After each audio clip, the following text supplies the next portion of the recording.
Greetings from Japan. I hope you're all doing well. This video is a little bit late, but better late than never.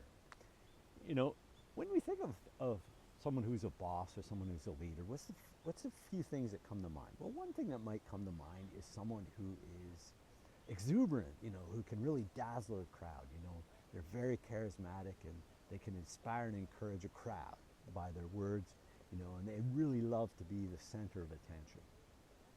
The other thing, when you think of a boss or a leader, we think of someone who just by their presence motivates people to work, or else they can offer simple commands to get people to work. And yet Jesus shows us a different path. Jesus shows us a different way. And really the characteristic that we all need if we want to be like Christ is we have to take time to listen. One of the reasons why in our first reading that David is chosen as king is because he takes time to listen. Think of all the time he spent looking after the sheep, and he had lots of quiet time to be with God. And anytime things go well for David, it's because he has taken the quiet time to listen to God.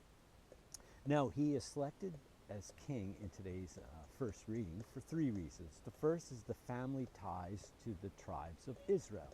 The second is that he's been leading the people in battle. Now, when we think of battle, let's not always think of physical battle or war, because remember, our God is not a God of war.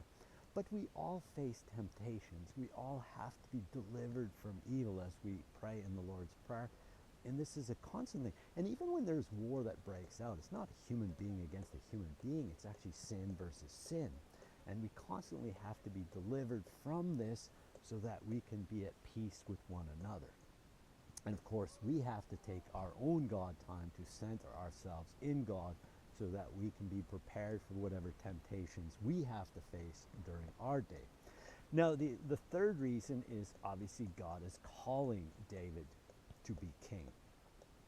Now, of course, the ultimate king has always been God, because God, knows what's best, and yet the people wanted their own king. Now, the ultimate king is Jesus the Christ. Now, notice when Jesus goes to the cross and he's on the cross, he doesn't say very much, and yet you can see that he is in control. We have to just recognize that God is always in control. But God is not in control through power and through force, but through mercy and love. And this is what Jesus expresses from the cross. And it's bad enough that Jesus is dying on the cross, but he's also being mocked and insulted on top of it. And yet the good thief, as we know today, stands up for Jesus because he recognizes the innocence of Jesus. Obviously, the Spirit was present with this good thief to recognize the true identity of Jesus the Christ, who has come to set us free, not through force, but through mercy and goodness. And what a gift that is. And so, as we gather on the table, Lord, whether we're a boss or a leader or whatever we do in life, may we continue to take our God time to listen, to be nourished by God, so we can center ourselves on God, and we can continue to allow God to reign in our hearts, reign in our lives, and reign in our families and in our society and in our world. Because this is the reality of our lives, and what a gift it is to know that God is always in control and God is always good to us, so we can be good to others.